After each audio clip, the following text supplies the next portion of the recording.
Hello, my name is Dwight Gillespie, and this is the Change Your Life podcast. And we have a special guest today.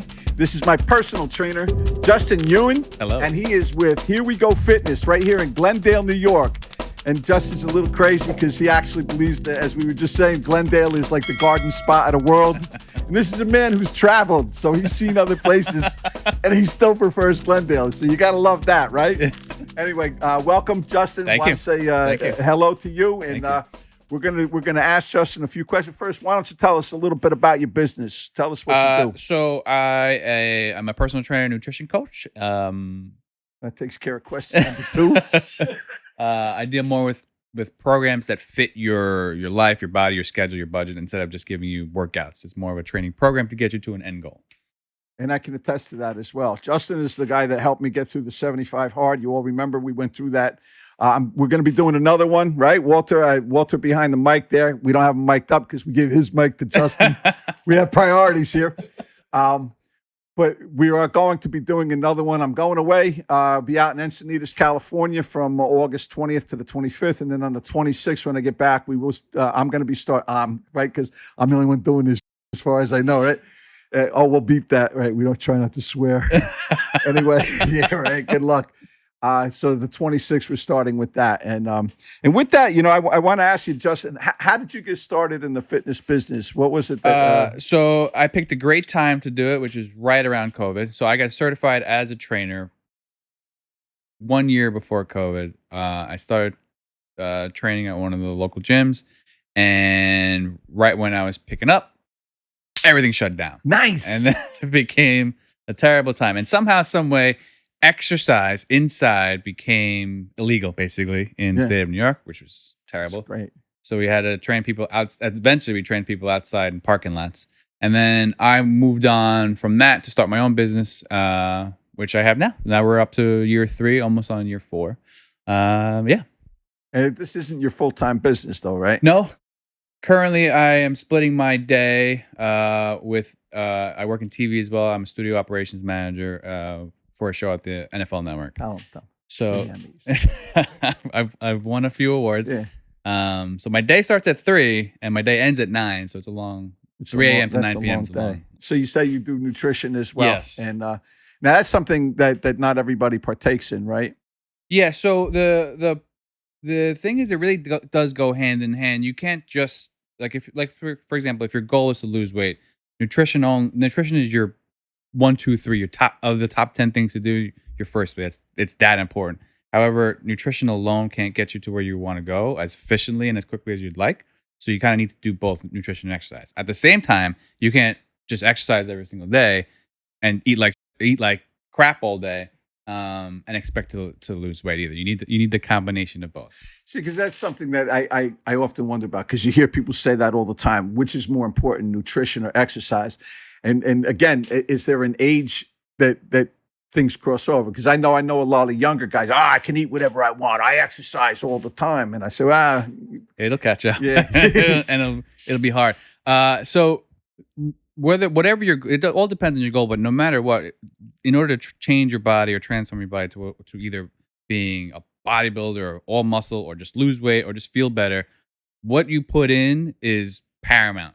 You need to be able to operate your body as efficiently as you can, learn your proper movements and gain strength that way. But what you put in is very, very important. So, the whole protein, fruits and vegetable thing, water, that stuff is a reason. It's said a million times because there's a reason for it. It's very, very important. Now, I've read I'm 60 years old now, and at my age, they say that 75% of weight loss is going to be dependent on what I'm putting in my mouth, more so than doing the exercise. Right. But I know that for the rest of it, like especially with the cardiovascular and everything, as I get older, as I age, that keeping my heart pumping and keeping the blood going in the brain and all that is pretty good stuff. As soon as the time you get into your 30s, you naturally start to lose muscle mass off of your frame, and the more muscle mass you lose, the quicker that you add on to body fat, and the weaker you become, the more pain and you're stiffer that your joints get. So exercise, specifically strength training, is very important even as you get older, because it helps prolong that what's called sarcopenia, which is that loss of muscle mass. So as you get older and older and older, that's why some of the older folks, they get punched and they kind of collapse into the Yeah. floor almost. It's because they're losing all that muscle mass, and there is a correlation. The more muscle mass you lose, the higher chances of morbidity. So you want to be able to exercise and stay as active as you can, so that you have a longer life, feeling pain free than 70 years of pain, basically. But and that's I talk about this, and I was pushing 300 pounds at one point, and and you can say, well, it's vanity or whatever, Right. and I know, and we're going to get to this in a little bit because we'll talk about the body positivity movement, but for me, like, there's a bigger thing. Like, it's more about health. At my age, I'm not a look. As you know my story, I lost my kids in a car accident. I'm not afraid of dying. Like, I learned from my kids, you're gonna die. Like, we're all gonna go. It's how I die. Like, I want to live as well as I can for as long as I can. I look at my mother-in-law, who I love. She just turned 82. And the woman is basically wheelchair bound because her muscles are just like totally atrophied. She's done nothing. This woman considered it for the last 30 years, considered it exercise to get up and piss. Like, like, oh God, I got to do this again, like, and she won't eat like green Jello because she doesn't eat vegetables, Yeah. And I can see it in her. And for her, I guess, she really doesn't live much different than she's lived for the last 30 years. But I like maintaining an active lifestyle. And I told the story not too long ago. One of the things that convinced me to do this, to contact somebody like you, right, was to, I was on a trip. I took a drive. I was at a conference in Salt Lake City. I spoke at a conference there. And I said, well, you know what? I wanted to take the time to drive down. I'd never been to Utah before. So I said, I drove from Salt Lake City to Las Vegas.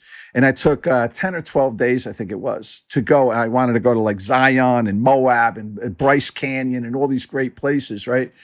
But when I got there, I was so heavy and my joints were so bad, I couldn't enjoy it at all. I couldn't hike. I couldn't do all of these things. Yeah. And I said, I don't want to live like this. Like, I want to be active. I love the outdoors. I love all those things. And yeah, I mean, nowadays, let's say if you wanted to travel, it's a pain. If you're not in somewhat decent shape, it's a pain. It's a literal pain in the butt because maybe you can't fit into the seat on the flight over. Mm-hmm. Maybe you can't drive as long because of the aches and pains that you have in your back. Right. And like sitting is when you're not in somewhat decent shape or have an active lifestyle. Like, something as simple as sitting can really throw you off your game and not be able to enjoy some of the things that you want to enjoy in life. I blew out my knee, just from the weight. It was simply from the weight. Right. And I was able, by losing the weight, I didn't have to do this knee, which was a great thing. What do you consider your greatest success as a personal trainer? Like, what is, Yeah. So, like I said, for me, personal training is not just giving somebody a workout. It's getting them to a specific goal. So, there are some people that are there because come see me either because they've had an injury and they want to regain their strength, or some people come to me because they have a weight loss goal. And seeing somebody achieve their first 10 pounds is amazing because just the feeling of all of a sudden being able to see the scale actually drop for once is great. But one of my biggest things is, like, she's a young girl. She had breast cancer, 3 surgeries, and she's lost all her strength completely whatsoever. Wow, completely down. And just yesterday, she deadlifted 155 pounds. Wow. Meaning she lifted something from the ground. That's 155 incredible. Pounds, which is amazing. Which is like, to me, it's like as if I did it. You know. Yeah. So it's like those are the kinds of things that I think are my accomplishments when we hit something that someone never thought that they could do.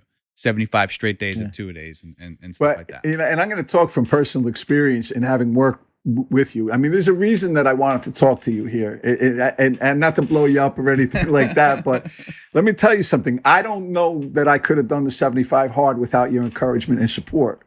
And I completed that because you were behind me, like, challenging, not just cheering, because anybody can cheer you on. I have my friend who sits back and he's like 400 pounds. Yeah, it's good going. Well, that really looks hard. It's like, it's not just that. It's not just the encouragement, but it's the ability to help me maintain that focus. Like, come on, what are we doing?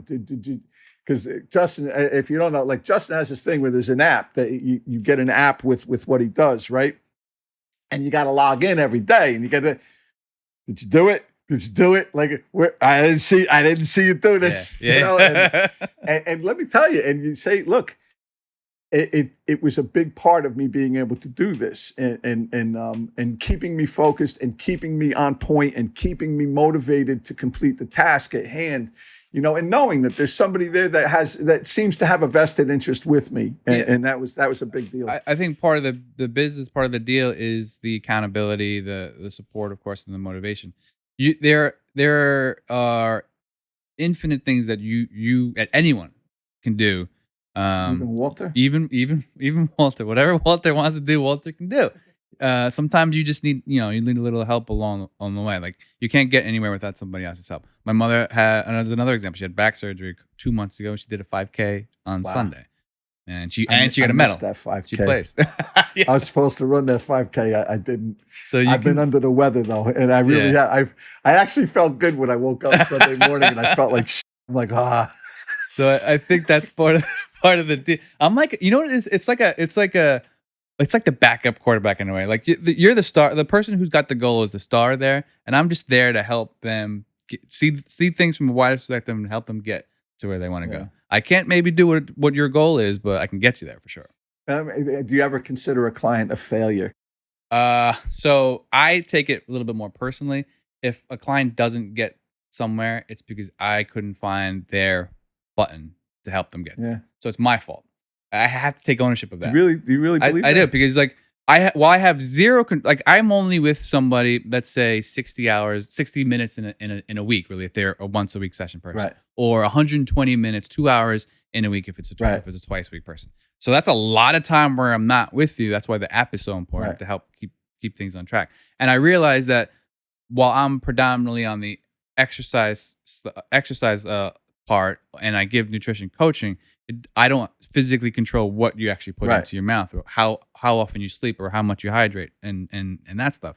So I realize a lot of it's out of my control.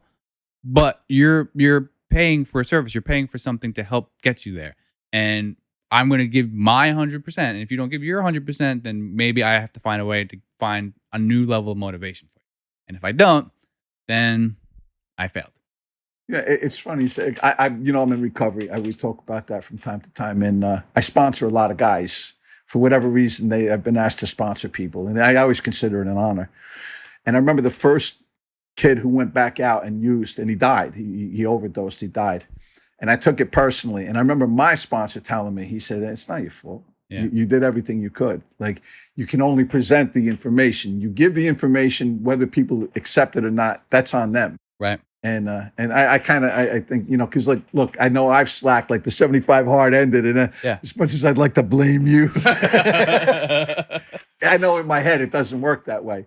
I'm the one that's got to be responsible for that. So I think there are plenty of folks that start with me but don't have the motivation to continue, and I have to give my 100%, 110%, whatever that phrase is. And at least for me, I know that we did everything that we could. We didn't get to where you wanted to be, but at least I know that I've done everything I can. Maybe I'll learn something where I can find a new way to motivate the next person to help make sure that they actually get it. Well, this is a lot like, and I always associate things to it because it's what I know. But this is recovery. It's very similar. This is if you're motivated to do the right thing, it'll work for you. And I find that the majority of people go in with the best of intentions, but they're not motivated to get better. Right. We have a thing in recovery. It says that we want the rewards of hard work without putting in the labor, and that's it. I want to be. That's like gastric bypass. I think gastric bypass is some of the worst things that people can do for themselves. And I have friends who say, taking the easy way out is never going to be productive to me. If you do things, because if you don't know what's going on between your ears, if you don't take care of that, why do you overeat? Why do you not want to take care of yourself? And when you begin to answer those questions, you're going to be a lot more effective in keeping it off. I know a lot of people who didn't get the full bypass, but like they either got the balloon or they got the they got the band. They get all these things, and I don't know anyone, including the ex-governor of New Jersey, Chris Christie. Right. You can see with him, he lost like 60 pounds and gained 80 back. Yeah. Because you're a food addict and you learn how to bypass it. Right. Yeah. I mean, any sort of like recovery or any sort of change, it has to come from within. It has to be inner. I can give you all the motivation and like rah-rahs like we were talking Yeah. about before, and like waving the flag for you and doing everything that I can. But if you want something, it has to come from within. Yeah. You're not going to change if your heart doesn't want it. You know what I Right. mean? So like recovery is the same thing. Like it's very easy to go back to what you know. Go back to Yeah. either what Fall back into familiar areas. Right, Yes, yeah. territories. Yeah. But if you want to progress or want to get to a different spot than where you're currently at, you have to do something different than what you just did. You're not going to be able to go forward by doing the same exact thing. You have to change something. I remember mentioning steroids to Justin. No. Yeah. No. It is. But it's refreshing too, because to me, look, my life has been a series of quick fixes. Yeah. You know? Right. Oh, the relationship's not going well. Let's get married. That'll make it better. Oh, it's still up. Let's have a kid. That'll make it work. Yeah. You know, Yeah. like all these shortcuts to make things better, you know, and this is no different. Like, let me do gastric bypass. Let me take steroids. Let me do these things. And to meet people, like you said, no, you can do this naturally. What do you do to foster positivity in your mind and spirit? Because, you know, we talk about mind, body, spirit, and what is For my own self? Yeah, for your own I self. mean, or do you? I'm really. I'm a naturally I don't know how to, like, this is a weird thing to say. I'm naturally positive. I'm an optimist, all that kind of stuff. I think I'm motivated. For me, what drives me crazy is a lack of movement and a lack of progress. Like if I don't feel like I'm doing something to better either myself or where I want to get to, and whether that's just like, yes, I did the laundry today, or like something that makes me feel like I was productive. That's what drives me. I have a daughter; she's going to be 9 in September, and what I'd like to do for her and leave for her is what drives me. But just like with change, like positivity has to come from within. Finding the ability to laugh at the ridiculousness of the world is And there's a lot to laugh at. Yeah, it's paramount. If you get so serious about it and have all these negative arguments, then you're just gonna feel like crap. You know, you just gotta laugh it. We're all trying to figure it out ourselves. No one has the answers. No. There's better answers. Well, and you know, and that's one of the things we were talking about. A friend of mine and I were talking about spirituality. Yeah. Right. And I said, well, to me, see, all of it works. You have to work out all of this stuff. You have to work out your mind if you want to stay sharp. Yeah. You have to work out your body if you want to stay sharp. You have to maintain a diet if you want to stay fit. Right. You also have to maintain your spirit in some way. Like for me, I do different things spiritually speaking. Like I read a lot of spirituality books. I do meditation, prayer, meditation, all that kind of stuff. And these things keep me spiritually fit. I like to keep physically fit as best I can. To me, the physical is the hardest aspect. The other shit, I can sit in a chair and do it, right? I'm meditating. Yeah, That's easy. Yeah. You know, the physical is harder. The diet is hard. I really think that is the hardest thing. And the funny thing is I think for me anyway, it's probably the most important. When I feel better physically, right? And this is gonna bring us into my big thing, and Walter knows, because I'm a big anti-body positivity movement guy. Like this whole idea of fat acceptance to me is absolutely insane. And I think that we are leading people down this horrible path that enables them to treat their bodies like crap and to basically eat themselves to death. And I think that having been really fat, right? And I can talk about this. I was morbidly obese. I'm still considered obese, right? According to BMI and everything. But to allow people the idea that it's okay to do this, to me, is just insanity. Where do you stand on this? So I think however you want to look or feel, that's your prerogative, and you can definitely, find happiness in that.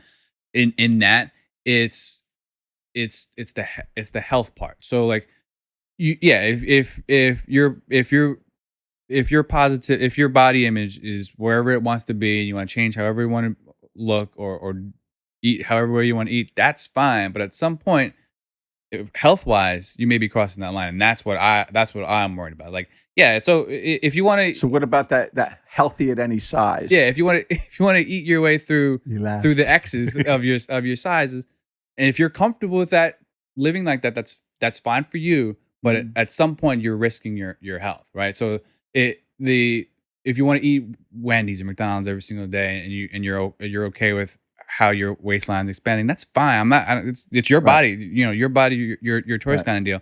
But at some point, I just get worried about where is that going to lead for your health, and where is that going to lead you towards your end of life, your golden years. You know, like there's a point where it's going to start to affect you, and maybe too late by the time you realize you may need to get something changed, or you end up getting stuck on medicine or taking pills for the rest of your life, chasing after something that may not. Well, that's work. You know, and part of the, like, I sent you some questions and stuff, and we talked about age, like where things change, right? And I challenge these people because I have an online presence, and I'm kind of, you know, I can be an sometimes, right? And one of the things that I challenge people on who tell me this, I can be healthy at any size. And whenever I get that, I tell the person, you're obviously under 40. And they say, how do you know that? And they don't say it like, how do you know? It's more like, well, how did you know? Like, because you don't have arthritis yet. You don't have diabetes yet. You don't have heart disease yet. You don't have you don't have the inflammation. You don't have all of these things that are associated with being overweight and being over 40. Like, this stuff didn't really start affecting me. You know, I worked for the phone company for 25 years, climbing telephone poles. Right. And when I was 32, it was okay. Yeah. You know, 240 pounds up and down. It wasn't until I hit my 40s that it really started like, oh, Jesus, what are you doing to yourself? And like you said, as you get older, and I tell young people this all the time, it's easier to do that crap when you're still in your 20s and 30s than it is when you go in your 40s. Yeah, and in the same extreme, I guess, for lack of a better phrase, it's the undereaters are the ones that are or have the either the bulimia or anemia or being anemic. It's the same thing. Same thing. They're viewing it in whichever way, and they feel like they're better, skinnier, thinner. But really, no. They're getting unhealthy. You can be unhealthy, skinny, and as much as you can be unhealthy it's fat. It's not about being thin. It's about being healthy. Yes. Like the program that I follow, it's called Bright Line Eating. Susan Pierce Thompson, right? Right. And she talks about being in your right body. Like, when you eat the proper nutrition every day, you're going to be in your right body. Yeah. This isn't about, eating one little, Triscuit and a little piece of cheese every day so that you're anorexic. Yeah. Because that's not healthy either. And, when people say, well, what, skinny is healthy? No. Too skinny isn't healthy either. But what I'm talking about is being healthy.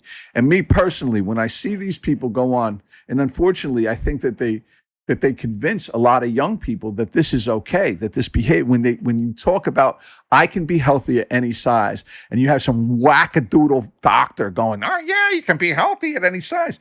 And there was one young lady who told me this, and I said, well, if that's true, I said, what about 2,000 pounds? Can you be 2,000 pounds and not be able to leave your bed and be on oxygen and be healthy? Well, no.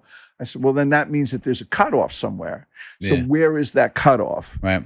And I got to tell you, I somebody with a BMI of 45 you're not healthy. I don't care what you say. The risk of dangerous diseases or lifelong diseases is so much higher at that. I mean, BMI is an arbitrary number, but it does tell you, you're at a greater risk of certain things, especially if you're. That's body mass index. By the way. Sorry, body mass index, and your waist to hip.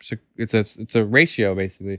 And it's study after study. It will just tell you you're at a greater risk, and that's all. For me, that's what matters most. Is like, you could live your life however you want, but if you want to live long and live active, you need to put in a little work. And the other thing is the seeing stuff on in social media, whether it's actors, actresses, models, athletes, and all that. That's a warped perception of an actual life. Yeah. Not everyone's. First of all, that they're an exception to the rule in terms of how people look. First of all, that's first and foremost. They're freaks. But this, it's just like 2% of the population is going to look like this. Yeah. And the second thing is, if they're at that stage of their life, they have a whole team of people to get them to look a certain way. Right. We have a real life. We have jobs. We have family. We have kids. We have all this other stuff that's in our life that makes it almost impossible to look or become that way. That's not to say that you shouldn't try, but I'm just saying They have a nutrition person and a chef and a personal trainer and a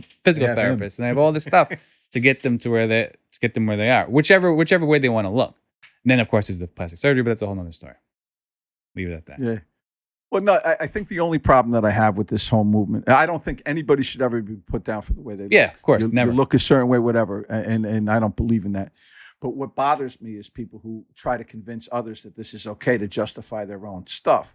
And to me, it's like a heroin addict saying, no, heroin's fine. And actually, there was a Columbia professor who I haven't heard from since he wrote the book. And we did a thing on it. Walter actually found a picture of him, who says, that, oh, no, you can go heroin socially. Like, really? Yeah, I got a kick once in a while. But, and it's like telling me that you can smoke crack socially or something like this. And it leads this idea. And I think there's a lot of reasons because food has so many other social implications with it. It's what we grew up with. And for a lot of these people who are overweight, and I see it with the kids especially, like I really think, and you think it's extreme, but I think that when you're an overweight parent who grew up being abused and being picked on and all this stuff, and you're doing this to your child, you're putting your child through that same thing that you went through, right? Yeah. And the kid comes home from school crying because they're fat and people are picking on them. Right. And how do you give them solace? Cookies and ice cream. Right. Yeah. Like, dude, no. Like, it's time to diet. I remember my son used to come home from school and my ex-wife, he would have carrot sticks and blueberries and that was his snack. Like she's like, no, because we're not going to do that, you know? And even when he went to school, like in his little lunchbox, and the teacher would say, oh my God, he's the only kid without all that crap, Yeah. And he had fruit and vegetables and, he liked carrot sticks and celery because it's what he had. What he knew. It's not that he never had the other stuff, but she limited it. She was a very good parent, probably more better than me. But right. Anyway. I mean, there are plenty of people that I know, especially kids now, that they have never had an ounce of soda yet in their life. Yeah. And so they don't crave the soda. They don't know the soda. They don't know what that flavor or taste is like. The food stuff becomes slippery because it's not like everyone has to be a machine and only eat carrots and celery and vegetables 365 days a year. There's plenty of times where you can allow yourself to indulge or however you want to call it. But you have to balance it. There's got to be balance. That's another thing with how this relates to recovery is that at some point you're gonna get to a point where you can't do it. It's not a social thing. Like if you do it, it goes downhill, and that's what you want to try and stop because go downhill either way, it'll end up in bad spots. Well, the thing I have is that we did a video on moderation. Yeah, I don't moderate. Right. I don't. The idea of moderation to me is just such a foreign concept of just little, And I remember somebody saying that, you need a cheat day, and I'm like, I have cheat decades. Like I don't. I'm not gonna cheat for a day, And I've tried it. Like I really have. I think that for me, like there are people, and again, I'd say my ex-wife because she could eat sweets and not have to sit and eat them all, but her mother wasn't that way. I buy her mother because my mother-in-law is really cool. She's one of the nicest people I've ever known, and I would feed her disease, and I look at it that way. I would bring this woman, like I go to the warehouse store and buy her the sleeve of Hershey's, and she would eat it, and she'd be like herself and like I'm eating more, and I got that, like I understood that because that's the way I am. Yeah. Before I went on this journey with the weight loss, right? I remember my friend Jose, I may have told you this, right? He was helping me. We put down together the gym downstairs, right? And he put the mirrors up and he's doing all this stuff. And I said, Jose, you want to get a pizza? He said, nah. And Jose's like you. He's always worked out, good, physically fit guy. He said, come on, let's get a pizza. Nah, I'm good. You sure? Let's just, come on. And I had to twist this. I'm going to order a pizza. Let's have some, right? And, and what did I get? I got a sausage, pepperoni, extra cheese, and a large, because it's two of us, And so the pizza came, and he's like, I really got to head out. And I'm like, I said, wow, yeah, can I have some pizza? He ate like half a slice. And as soon as he was done, I'm full. I wanted him to leave, like get out, because it's party time. Yeah. And I knew as soon as it came through the door, I knew I was going to finish that pizza that night. Yeah. See, because that's the way my brain works, and that's why I say like this stuff is so dangerous because you can't be 5'5" and 350 pounds and not have a problem. Like you have a food, to me, as a person who is in recovery and who understands the addictive mind and the addictive process. Again, I got a Bright Line Eating. Like if you read the book, she really lays it out scientifically. But there is something that happens to people like me. I get those carbs in and I can be absolutely stuffed. Like she talked about different eating disorders. Yeah. I never thought of myself as having an eating disorder. And in this book, it said, have you ever gotten so full and so uncomfortable that you made yourself throw up? Not that it's bulimia, like I wasn't doing it because I was worried about the calories. Yeah. But because I wanted to eat more, or because it was so, and I used to do that. And I used to joke about it, right? I'm half Italian. I used to joke about the Roman vomitoriums, right? The stories of the old Romans who would eat and then just make themselves throw up at the orgies and like that. Right. And I've done that. At And it's like,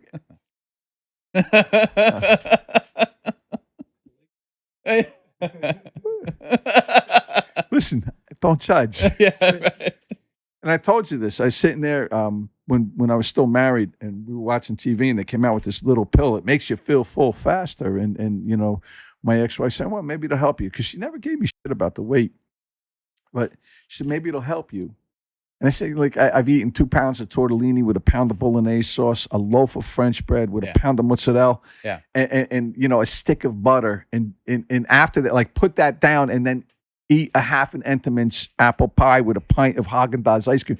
Like, do you think there's a human being alive who can eat that and not feel full? That's not the problem. And when you weigh 350 pounds, and you talked about it before, empty calories, like all these empty calories, there's no nutritional value to it, right? When you eat that way, that's a problem. Like I had a problem. It's the same, you know, when I did drugs, collected baseball cards, hats, like anything I do, I always say I take whatever makes me feel good until it makes me feel like shit. Yeah, there's a reason why certain things with salt and sugar has a bad rap. It's because foods that are overloaded with salt and sugar end up becoming what's called hyperpalatable foods, and that triggers your brain it becomes an addiction. Basically, it makes you want to eat more and more and more. And there are hormones that regulate your hunger versus your satiety level, your fullness level. But those hyperpalatable foods will just blast right through that, and you end up eating more empty calories, and you'll never ever feel full because you're not eating the whole part of the ingredients, the natural part of the ingredients that keeps you full. It gives you what your body's supposed to need. Your body does need carbohydrates for energy. Your body does need protein for everything else, and fats. But it's at a certain level. There's a whole purpose for what those things are. Added sugars and added salt, there isn't any purpose but to want it more. Well, and it depends on how you get your carbohydrates too. Isn't it better to get it from fresh fruit than from anything that you can Pringles? Grow? If you can grow it, then it's generally right. Yeah, it's better for you. Like fruits, vegetables, bread, you know, even carbohydrate, breads and grains. Again, everything to moderation to a point is all good for you. The body needs carbohydrates for energy. There's that word again. But like, so I mean, not to toot my own line of work, but there's a training. That's why personal training is important. It has a value because your particular program, your training program, may not be the one that would work for Walter if Walter had a similar situation. Your motivations and your chemical levels are different. Your desires are different. Your what you can't say no to may not be the same thing for him. Can't say no to anything. So that's why, like, you have to fit the program to the person. Otherwise, you're not gonna get your goal. It's Rodney Dangerfield, Easy Money. Well, what's a word for something that you can't say no? It's like Carmela. No, not. That wasn't her name in the movie. I forget. It was great. That was a great line. But listen, Justin, why don't you plug your you have a website? You have Yep, here we go, fitnessnyc.com. I'm here in Glendale, Queens, New York. Right, but you service a lot of people around here, though. You don't have to be from Glendale, even though he thinks it's the garden spot of the world. He will help people who don't live in Glendale. The app has me with people Florida, Arizona, Connecticut, Pennsylvania. We talked about this before too. You do Zoom consultations, Zoom sessions as well, which is really cool. So you can be anywhere. Remote is what we call remote training. And then, like I said, the app is a program where I deliver for you. You'll have your videos and you'll be able to see everything, and you can do all that stuff. And then we would just check in either virtually or through through the messaging system. Yeah. Or you do a live Zoom session. Yeah. Very That cool. way you can be from the comfort of your own home if you wanted to. There you go. Justin, I want to thank you for coming by today. Thank you. It's been a pleasure. All mine. Justin Yuen, and Here We Go Fitness, Glendale, New York. Check him out. I'm telling you what, he'll change your life, brother. Be well. And ladies, sisters, brothers and sisters. Anyway, be well. My name is Dwight Gillespie. This is Change Your Life. I want to thank you for tuning in today. Have a great week, and God bless.